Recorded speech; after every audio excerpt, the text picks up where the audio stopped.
Hello दोस्तों, एक बार फिर से स्वागत है आपका आरएम स्टडी पॉइंट में।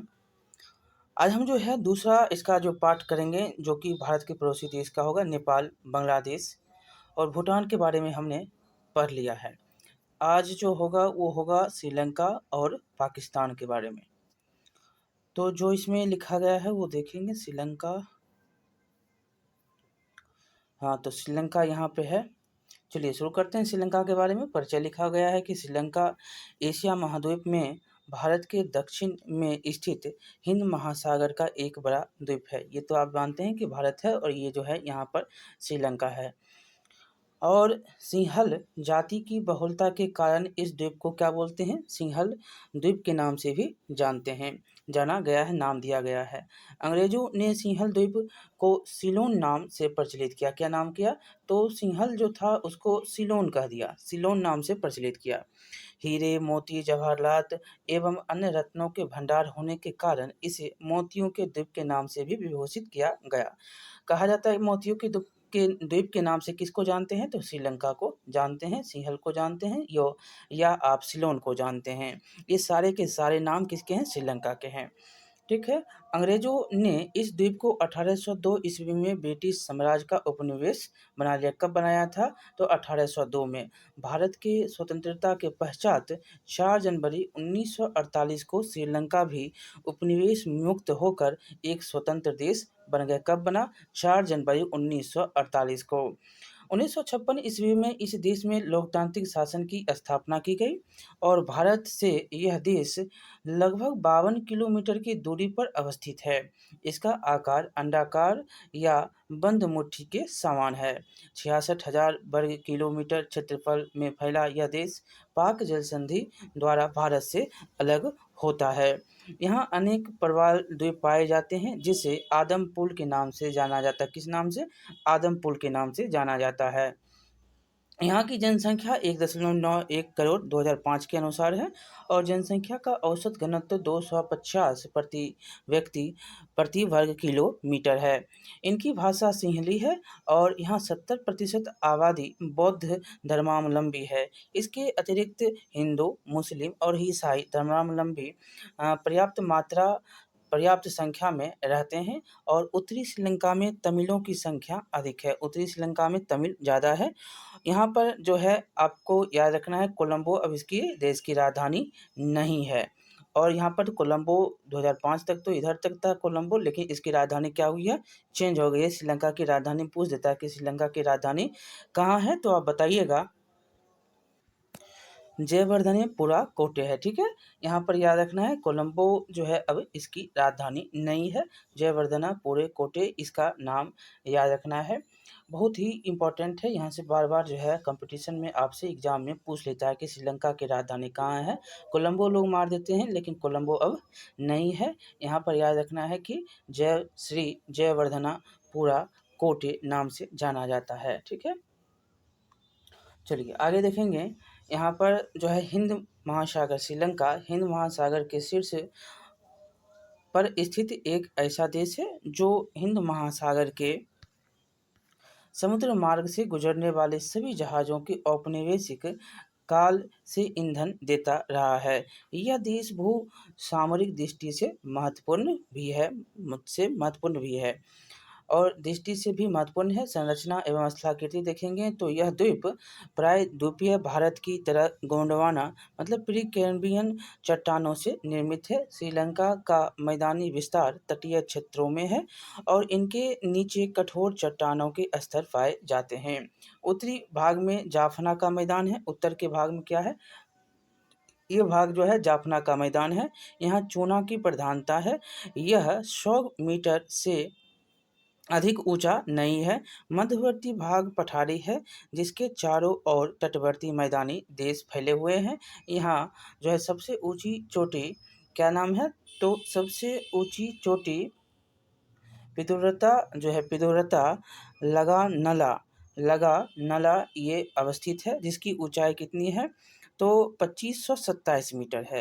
यहाँ पर चित्र में भी हम देखेंगे जलाकृतियाँ का अवलोकन किया जा सकता है। अन्य जो है शिखरों में रामपद है, बुद्धपद है, आदप है आदम है, प्रमुख इसमें जो है अन्य शिखर हैं। ऊपर थोड़ा दृश्य को हम देखेंगे कि इसकी प्राकृतिक आकृति कैसी है। तो ये देखिए श्रीलंका के प्राकृतिक रूप से मध्य भागों में जो ये पहाड़ी प्रदेश है और निचला भाग जो है ये तटीय है, जो कि आपको यहाँ पर कृषि होती है, मैदानी भाग है ये। और ऊपर का जो उत्तरी भाग है ये चूना प्रदेश देश है। यहाँ पर जो है जो चूना निकलता है, चूना पत्थर अन्य जो है खदानें, जो हीरे मोती जो भी निकलते हैं इसी भाग से निकलता है। और इस भाग से, पहाड़ी भाग से और इस भाग, दोनों भाग को याद रखेंगे। जो है चूना प्रदेश ऊपर का भाग, बीच का भाग जो है मध्य पहाड़ी का है। ठीक है।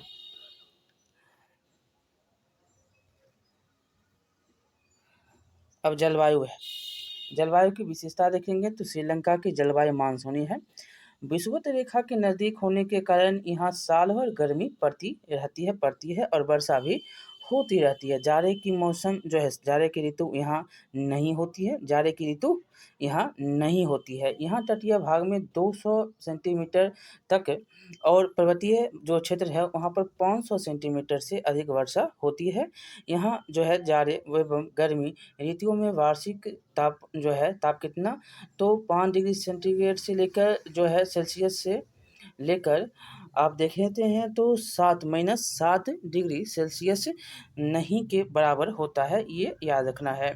और जाड़े की ऋतु में औसत तापमान 22 डिग्री सेल्सियस रहता है और पर्वतीय भाग में जो है इसका तापमान 20 डिग्री सेल्सियस रहता है। क्या आप जानते हैं विषुवत जो है रेखीय काफ़ी लंबी होते हैं। ये सूर्य की रोशनी पाने की होड़ में एक दूसरे से लंबे होते चले जाते हैं। जो विषुवतीय रेखा वनस्पति होता है उसके बारे में कह रहा है कि जो ये सूर्य की रोशनी पाने के लिए बहुत लंबा भी होता है। अब यहाँ पर खोजने के लिए कहता है एशियाई देशों में विषुवत रेखा को कौन-कौन समीप है देश, उसके खोजने के लिए कहता है। आगे देखेंगे जल प्रवाह क्या है, तो यहाँ की प्रमुख नदियाँ में महाबली, गंगा, पान एवं अरूबी है। क्या है? महाबली, गंगा, पान और अरूबी है, जो मध्यवर्ती उच्च भूमि से निकलकर जो ऊपर में देखे थे ना तटवर्ती क्षेत्रों से बहती हुई समुद्र में गिरती है। रमपद और बुद्धपद जैसी पर्वतीय क्षेत्रों में दियालुमा और जो है लक्ष्यपाना और परामाला परावाल सॉरी सॉरी यहाँ पर लक्ष्यपाना और पेरावाला सुंदर जलप्रपात है। क्या क्या है सुंदर जलप्रपात है? तो दियालुमा है, लक्ष्यपाना है और पेरावाला सुंदर जलप्रपात यहाँ पर देखने में आपको मिलता है। आगे है कि मृदा एवं वनस्पति कैसी है, तो यहाँ उत्तरी मैदान में चूना प्रधान मिट्टी पाई जाती है। सामान्यतः नदियों द्वारा निर्मित जलोढ़ मैदान में जो है लेटेराइट मिट्टी पाया जाता है। उत्तर के मैदान में हमने देखा चित्र में। और यहाँ वनों में रबर, सिनकोना, जो है गटापारजा और गेरू की लकड़ियाँ मिलती है। करीब 30% भूमि पर वन पाए जाते हैं। मध्यवर्ती पठार में सघन वन पाए जाते हैं। यहाँ मुख्यतः विषुवतीय वनस्पति पाई जाती है। अगला है कृषि, तो कृषि कैसा है, तो कृषि यहाँ पर देखने को मिलता है कैसा, तो यहाँ की कृषि खाद्यान्न कृषि में नहीं, अधिक व्यावसायिक कृषि के रूप में प्रसिद्ध है। चाय, काली मिर्च, दालचीनी, कहवा, तंबाकू, केला, अनानास, पान, सुपारी, गन्ना, कोको एवं काजू जैसे महत्वपूर्ण व्यावसायिक फसलों को उगाया जाता है। और मैदानी क्षेत्रों में चावल तथा तटीय क्षेत्रों में नारियल की कृषि मुख्य रूप से होती है। देश के अंदर नदियों, तालाबों में मछली पालन का कार्य जोरों पर है। चारों तरफ से जल से घिरे होने के कारण मछली उत्पादन एवं औद्योगिक रूप ले चुका है। ये मछली उत्पादन एक औद्योगिक रूप ले चुका है तथा यहाँ की अर्थव्यवस्था का एक महत्वपूर्ण अंग बन चुका है।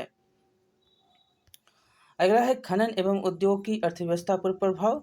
तो हमने ऊपर बताया भी, पहले पढ़ा भी कि मोती का जो है आपको यहाँ पर बहुत ही मांग है। यहाँ पर मोती बहुत मिलता है। तो क्या है यहाँ पर, तो यहाँ खनिज के नाम पर ग्रेफाइट, मोनाजाइट, अभ्रक एवं लौह अयस्क मिलते हैं। नीलम, रत्नमणि, पुखराज जैसे रत्न की प्रचुरता है। यहाँ समुद्र से मोती निकालने का भी व्यवसाय प्रचलित है। इस द्वीप को इस कारण से क्या बोलते हैं, पूर्व का मोती कहा जाता है।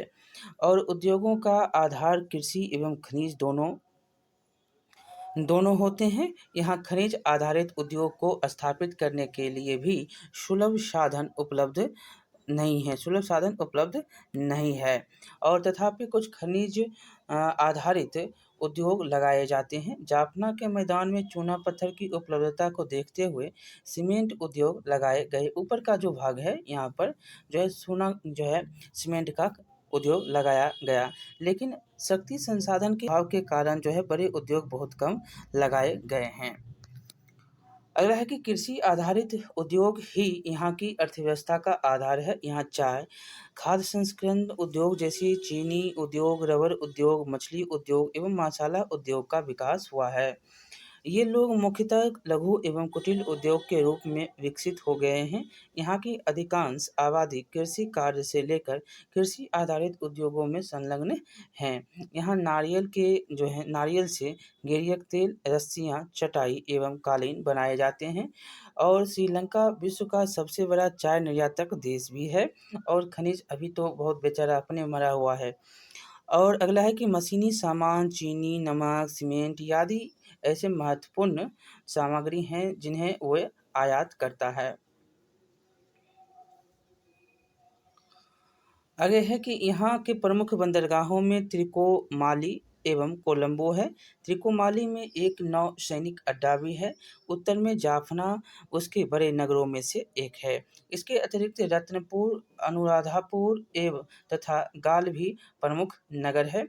और जो है श्रीलंका की अर्थव्यवस्था बहुत हद तक खनन, कृषि आधारित उद्योग, पर्यटन उद्योग एवं मत्स्य व्यवसाय पर आधारित है।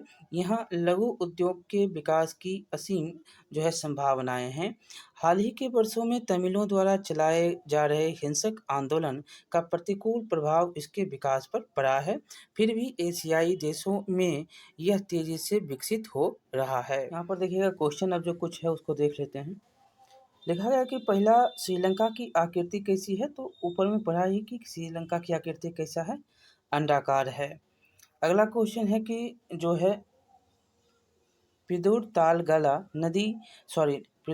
तारगला श्रीलंका का एक प्रमुख स्थलाकृति है। क्या है?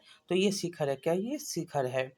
श्रीलंका की राजधानी इसके हिसाब से क्या हो जाएगा? कोलंबो हो जाएगा, लेकिन इससे अभी क्या है श्री जयवर्धना पूरे कोटे है। अगला देखेंगे कि श्रीलंका भारत से श्रीलंका अलग कैसे होता है? तो पाक जल संधि से अलग होता है।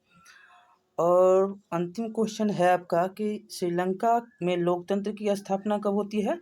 तो 1956 में लोकतंत्र की स्थापना श्रीलंका में हो जाती है। ठीक है, तो ये श्रीलंका वाला पोर्शन था, ये हमने समाप्त कर दिया है। अब होगा पाकिस्तान।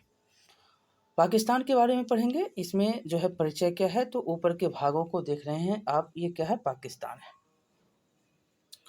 ये पश्चिमी भाग ये पाकिस्तान और एक पूर्वी भाग था जो कि बांग्लादेश बन गया। ये तो हमने ऊपर बांग्लादेश के बारे में पढ़ भी लिया है। चलिए आगे देखेंगे। यहाँ पर बांग्लादेश के बाद तो हम अब श्रीलंका को भी पढ़ लिए, भूटान को भी पढ़ लिए, नेपाल को भी पढ़ लिए।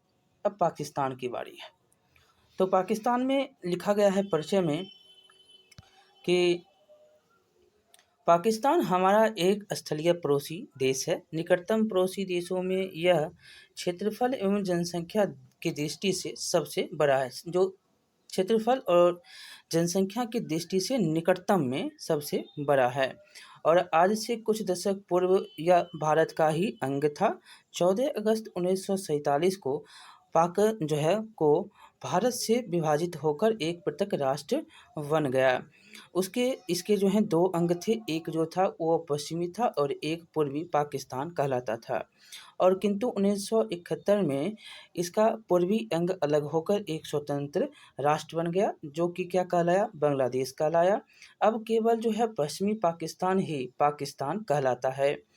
यह भारत के उत्तर पश्चिम, देखते हैं ना, उत्तर पश्चिम भाग में स्थित है। पाकिस्तान के उत्तर पश्चिम में अफगानिस्तान है। क्या है? पाकिस्तान के उत्तर पश्चिम में अफगानिस्तान और पश्चिम में ईरान और दक्षिण में अरब सागर है। ऐसे देख सकते हैं, चित्र के अनुसार भी समझ सकते हैं। यहाँ पर उसका ईरान है और यहाँ पर आपका उसका क्या है? पाकिस्तान अफगानिस्तान है, नीचे में अरब सागर है। आगे देखिएगा कि भौगोलिक जो है पाकिस्तान का भौगोलिक विस्तार 23 डिग्री 30 मिनट उत्तरी अक्षांश से लेकर 36 डिग्री 45 जो है मिनट उत्तरी अक्षांश तक है, और 61 डिग्री पूर्वी देशांतर से 76 डिग्री पूर्वी देशांतर तक है। कुल क्षेत्रफल कितना है तो 8,03,943 वर्ग किलोमीटर है। यहाँ की राष्ट्रीय भाषा क्या है तो उर्दू है। इसके अतिरिक्त पंजाबी, सिंधी, पश्तो और बलोची भी भाषा यहाँ पर बोली जाती है। सिंध, बलूचिस्तान, पंजाब, जो है पश्चिमी सीमा प्रांतों के अतिरिक्त अन्य छोटी छोटी 10 रियासतों में प्रशासनिक दृष्टिकोण से बटा हुआ पाकिस्तान एक संघीय राज्य है। जनसंख्या एवं नगर देखेंगे तो यहाँ की जनसंख्या 15.5 2005 के अनुसार है। यूएनओ मानव विकास मतलब कि 2005 मानव विकास यूएनओ 2008 से अधिक है। यहाँ पर याद रखना है कि जो है यहाँ पर इसकी जो जनसंख्या है 22 करोड़ 20 करोड़ से ज़्यादा हो चुकी है, जैसे भारत की हो चुकी है 140 करोड़। तो ये 15.5 करोड़ है और प्रति वर्ग किलोमीटर 150 लोग निवास करते हैं। यहाँ जो है मुख्य रूप से इस्लाम धर्म के अनुयायी हैं। पाकिस्तान में प्रमुख नगर कौन है? इस्लामाबाद, रावलपिंडी, कराची, लाहौर और हैदराबाद है। भारत में भी हैदराबाद है, यहाँ पर भी हैदराबाद है। ये देखिएगा पाकिस्तान का जो है उच्चावच कैसा है, तो ऊपर से आपको जो ये दिख रहा है ना, ये भाग और ये जो भाग है यहाँ पर देखेंगे तो सिंधु नदी है, देख रहे हैं ये सिंधु है। सतलज, रावी, झेलम, ये तीनों नदी यहाँ पर आकर इससे मिलती है।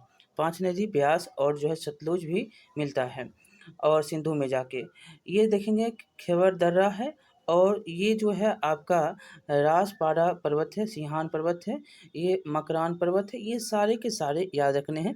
मीटर में ऊंचाई देखेंगे तो ये भाग जो है हिंदुकुश वाला 2500 मीटर ऊंचाई में है, और जो है उसके बाद धीरे धीरे नीचे जलता जाता है 200 से पर्वत जो है आपको देखने को मिलता है ये भाग, और जो है ऊपर वाला भाग जो है ये पर्वत का भाग है, ये वाला भाग।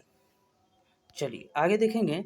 हैदराबाद यहाँ पर है, भारत में भी आपको हैदराबाद मिलता है ना। इस्लामाबाद यहाँ की राजधानी, पाकिस्तान की राजधानी कहाँ है? इस्लामाबाद है। यहीं से कुछ दूरी पर प्रसिद्ध नगर रावलपिंडी है। कराची पाकिस्तान का सबसे बड़ा नगर है। लाहौर पाकिस्तान का दूसरा प्रसिद्ध नगर है।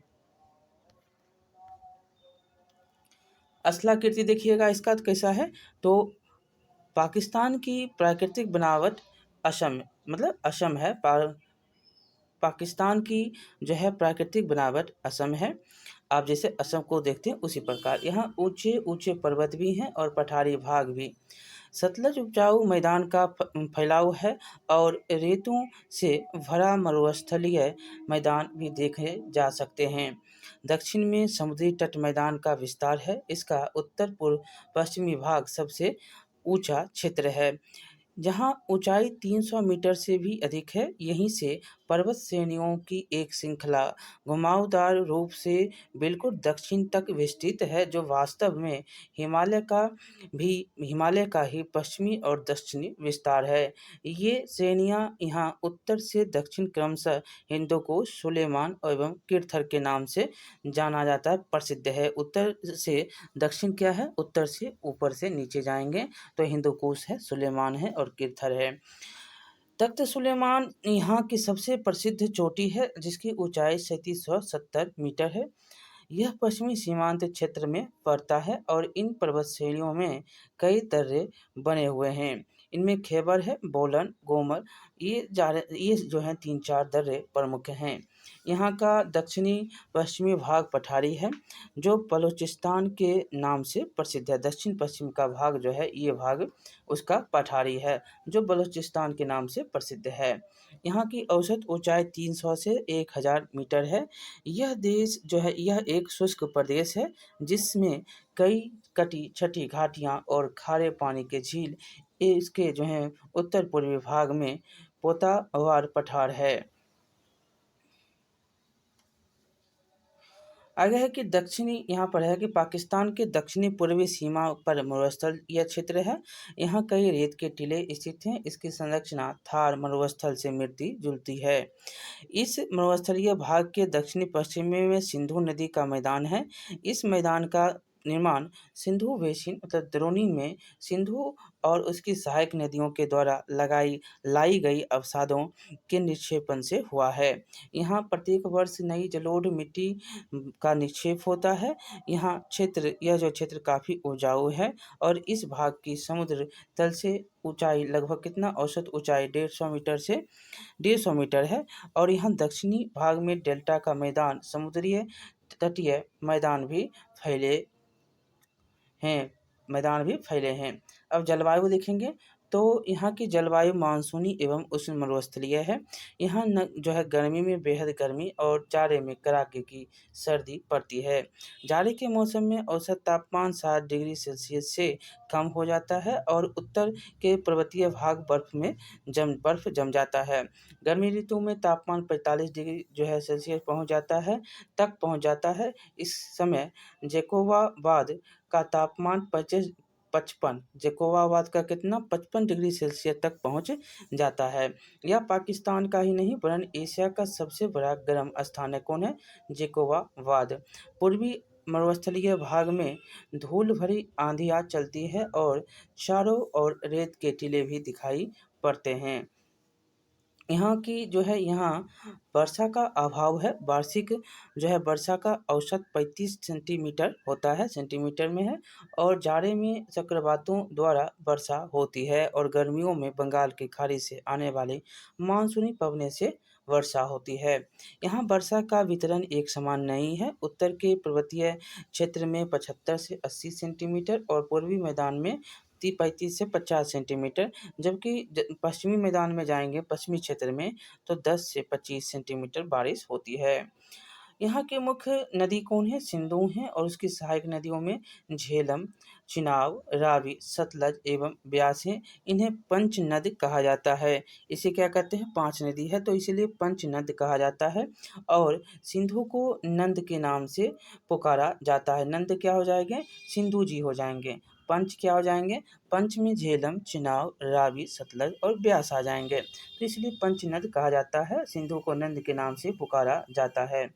सिंधु का उद्गम हिमालय पार से है जो अपना लंबा सफ़र तय करता हुआ अरब सागर में समा जाता है। इसकी सभी सहायक नदियाँ उत्तर पूर्व मतलब भारत के उत्तर पश्चिम उसके उत्तर पूर्व हो जाएगा और भारत के उत्तर पश्चिम हो जाएगा से मैदानों के मध्यवर्ती भाग में आकर इससे मिलती है। सिंधु के सहायक नदियों में काबुल नदी भी है जो अफगानिस्तान होते हुए उत्तर पश्चिम से आकर सिंधु में मिलती है। पाकिस्तान को सिंधु पाकिस्तान को सिंधु की देन कहा जाता है। पाकिस्तान को क्या कहते हैं? सिंधु की देन कहा जाता है। यह सत्य है कि यदि सिंधु पाकिस्तान से अनुपस्थित हो जाए तो पूरा देश पत्थरों और रेगिस्तान का ढेर तुल्य रह जाएगा। यहाँ की जो है अन्य नदियाँ में जोग, पशमेर, टोची तथा चीताल चित्राल है। यह सभी छोटी नदियाँ हैं और बरसाती हैं। यद्यपि इनकी धाराएं तेज होती हैं किंतु गर्मी में सूख जाती हैं। यहाँ सिंधु एवं अन्य नदियों एवं बड़े पैमाने पर बांधों का निर्माण किया गया है। बांधों का इस प्रकार का विकास संसार में अन्यत्र कम ही मिलता है। बांधों के विकास के द्वारा यहाँ नहरों का जाल विकसित हुआ है। यहाँ के प्रमुख बांधों में मंगला, शक्कर, इस्लाम, वारासाक ये हैं। यहाँ की बड़ी नहरों में ऊपरी चिनाव, निचली चिनाव, ऊपरी झेलम, निचली झेलम, ऊपरी वाली, दोआब नहर ये हैं। सिंधु एवं उसकी सहायक नदियों में कई जो हैं दोआब का निर्माण हुआ है। इसमें प्रसिद्ध निचली वाली जो है रचना जेच और सिंधु सागर दोआब हैं। और सिंधु नदी अपने मुहाने पर डेल्टा का निर्माण करती है। देख सकते हैं दोआब किसको कहते हैं? तो दो नदियों के बीच की जो भूमि होती है उसको क्या कहते हैं? दोआब कहते हैं। चलिए आगे है कि प्राकृतिक जो है ये आपको दोआब कहाँ मिलता है? गंगा और सोन नदी के पटना में आपको दोआब मिलता है। कुछ क्षेत्र में देखते होंगे कि गंगा इधर से और जो है सोन इधर से, तो आपको उसमें दोआब मिलता है। आगे है कि प्राकृतिक स्वरूप एवं जलवायु किसी भी क्षेत्र की मिट्टी एवं वनस्पति को प्रभावित करती है। यहाँ उत्तर पूर्व में नए एवं पुराने जलोढ़ मिट्टियाँ का फैलाव है, जो काफ़ी उपजाऊ है। उत्तर पश्चिमी और जो है मध्य पश्चिमी में पथरीली मिट्टियाँ पाई जाती है। दक्षिण पूर्व का जो भाग पठार और मरुस्थलीय तथा शुष्क क्षेत्र होने के कारण यहाँ की मिट्टी रेतीली और पथरीली है। दक्षिणी पूर्व में सिंधु का डेल्टा है और यहाँ नई जलोढ़ मिट्टियाँ मिलती है, जो काफ़ी उपजाऊ है। वर्षा की कमी के कारण यहाँ वनों का विस्तार नाममात्र है। यहाँ केवल 3% भाग में वनों का विस्तार है। उत्तरी पर्वत के उच्च भागों में देवदार, चीड़, फर तथा स्प्रूस प्रधान हैं और बलूचिस्तान के पठार पर पाइन तथा ओक के वृक्ष की प्रधानता है। मध्य भाग नदियों के बेसिन क्षेत्र में बबूल, शीशम, नीम और आम के वृक्ष पाए जाते हैं। इसी प्रकार पूर्वी मरुस्थलीय भाग में कटीली झाड़ियाँ मिलती हैं। सिंधु के मध्य एवं निचले भाग में घास के मैदान पाए जाते हैं। अगला है कि अल्प वर्षा वाला क्षेत्र होते हुए भी पाकिस्तान जो है एक प्रधान कृषि प्रधान देश है। यहाँ 19% भूमि पर कृषि की जाती है और इस पर यहाँ 72% जनसंख्या आश्रित है। सिंधु एवं उसकी सहायक नदियाँ का मैदानी भाग अत्यंत उपजाऊ है। इसके अतिरिक्त सिंधु एवं उसकी सहायक नदियों द्वारा सिंचाई के लिए कई बड़ी बड़ी नहरों का विकास किया गया है, जिसके द्वारा कुल कृषि योग्य भूमि के 63% भूमि का सिंचाई की जाती है। यहाँ की मुख्य फसल गेहूँ है। यहाँ की जो है लगभग 55% जो है कृषि योग्य भूमि गेहूँ की खेती की जाती है, 55% पर। आगे है कि यहाँ फसलों की चना, मक्का, ज्वार, बाजरा, कपास, तिलहन, गन्ना एवं तंबाकू है। चावल की खेती यहाँ दक्षिण पूर्वी भाग में बहुत ही सीमित क्षेत्रों में की जाती है। गेहूँ मुख्य रूप से पंजाब के पश्चिमी भाग में पैदा किया जाता है। दूसरे स्थान पर चना है। मकई, ज्वार, बाजरा की खेती सीमित मात्रा में उन क्षेत्रों में की जाती है जहाँ सिंचाई की व्यवस्था समुचित ढंग से नहीं है। नकदी फसलों में कपास और गन्ना प्रमुख है, जो कि क्रमशः 15% एवं 5% कृषि भूमि पर उत्पन्न किया जाता है। वर्षा की अनिश्चितता एवं कमी को पूरा करने के लिए अनेक बांधों का निर्माण कर नहरों का जाल फैला दिया गया है और जिसके कारण कृषि का विकास संभव हो पाया है। ये पाकिस्तानी का जो है खनिज संसाधन का क्षेत्र जो देख रहे हैं ऊपर के भाग, यहाँ पे जो है खनिज संसाधन का भाग है। चलिए यहाँ पर खनन एवं उद्योग तथा अर्थव्यवस्था पर प्रभाव कैसा है, तो खनन पदार्थों की दृष्टि से पाकिस्तान एक गरीब देश है। यहाँ मिलने वाले खनिज में कोयला, खनिज तेल, प्राकृतिक गैस, क्रोमाइट, जिप्सम, लोहा, सिंघा नमक, चूना पत्थर, बॉक्साइट, गंधक प्रमुख हैं। खनिज तेल का उत्पादन जो है बालाकसार, खैरपुर, अटक, चाकवाल में होता है और रावलपिंडी, मजरावल, हैदराबाद के कई क्षेत्रों में कोयला खनन किया जाता है और अटक, सरगोधा, चितरल एवं मियांवाली क्षेत्र से लौह अयस्क प्राप्त किया जाता है। बलूचिस्तान की जोब घाटी में क्रोमियम का भंडार है। मैंगनीज लास बेला और कोहाट क्षेत्र से प्राप्त किया जाता है।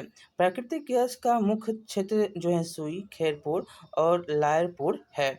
उद्योग में देखेंगे तो यहाँ कृषि एवं रसायन पर जो है आधारित उद्योगों की अधिक विकसित किया गया है और इसमें सूती वस्त्र, ऊनी वस्त्र, चीनी, खेल के सामान, कागज, रासायनिक तथा दिया सलाई के उद्योग प्रमुख हैं।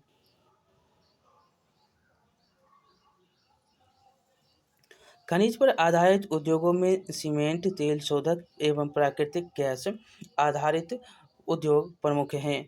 वन आधारित उद्योगों में खेल का सामान तैयार करने के लिए सियालकोट विश्व प्रसिद्ध है। सियालकोट क्या है? सियालकोट विश्व प्रसिद्ध है खेल के लिए। सामान के लिए। अगला है कि मुल्तान, कराची, लायरपुर, लाहौर, उकाड़ा सूत एवं सूती वस्त्र उद्योग के प्रमुख केंद्र हैं। हरनाई, वन्नू एवं कादियाबाद जो है ऊनी वस्त्र के केंद्र हैं। नौशेरा और रहवाली में पाइन पेपर तथा दफ्ती पेपर उद्योग बांस आधारित है। चार चारसद्दा, मारदान और ओहराबाद में चीनी की मिलें स्थापित हैं। मारदान जो पेशावर में है, पेशावर में एशिया की सबसे बड़ी चीनी मिल है। कराची, हैदराबाद, दाऊद खेल वाह तथा रोहरी में सीमेंट उद्योग का विकास हुआ है। दाऊद खेल में रसायन पदार्थ बनाने का सबसे बड़ा केंद्र है। इसके अतिरिक्त जो है नौशेरा, लायरपुर, हरिपुर एवं कास्टिक सोडा, गंधक, तेजाब, रासायनिक डीडीटी और रेजिन, पेनिसिलिन और पेनिसिलिन और रंग बनाए जाते हैं। कराची के मोरगांव में तेल शोधन एवं सुई में गैस आधारित उद्योग स्थापित है। कोहूरा में परमाणु शक्ति उत्पादन केंद्र स्थापित है। यहाँ निर्यात की अपेक्षा आयात अधिक होता है और विदेशी व्यापार मुख्य रूप से संयुक्त राज्य America, great Britain, Germany, Japan, Bharat, Canada, चीन और रूस के साथ होता है।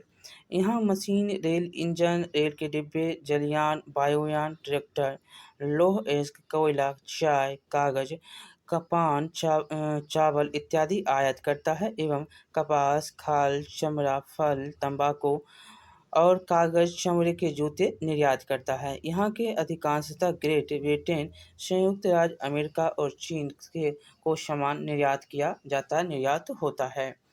ठीक है, अब देखिएगा यहाँ पर जो है क्वेश्चन आपसे पूछा जा रहा है कि पटना का सबसे बड़ा हवाई अड्डा कहाँ पर है। सबसे बड़ा हवाई अड्डा आपसे पूछा है इस्लामाबाद, इसकी राजधानी भी है। खेल का सामान बनाने के लिए प्रसिद्ध कौन है, तो सियालकोट सबसे प्रसिद्ध है। पाकिस्तान की सबसे बड़ी जो है प्रसिद्ध चोटी सुलेमान की ऊंचाई कितनी है, तो सुलेमान की ऊंचाई है 3770 मीटर। सिंधु नदी बहती है, तो सिंधु नदी बहती है कैसे, तो उत्तर से दक्षिण की ओर, उत्तर से दक्षिण की ओर, यहाँ पर है उत्तर से दक्षिण की ओर। अगला क्वेश्चन कुछ नहीं है, तो आपका चैप्टर होता है समाप्त। ठीक है, अब मिलिए अगले चैप्टर में। बहुत बहुत धन्यवाद। लाइक करिएगा, शेयर करिएगा, सब्सक्राइब करना नहीं भूलिएगा। ठीक है, मिलिए अगले चैप्टर में। ऐसे तो बहुत सारे क्वेश्चन जो है इससे बन सकते हैं और क्वेश्चन में हम इसको सारा का सारा जो है क्वेश्चन वो हम आपको क्वेश्चन में करवा देंगे। ठीक है, तो चलिए मिलते हैं। यहाँ पर देख सकते हैं सिंधु के देन क्यों कहा जाता है, इसी से तो इसका पूरा भूमि है जो सिंचित है, नहीं तो ये सूखा तो पठार पर्वत और सूखा जो है थल जो सूखी भूमि होता है ना वो बन जाएगा। यहाँ पर बालू ही बालू होगा, ये सूखा तो सिंधु नदी। चलिए मिलते हैं अगले चैप्टर में।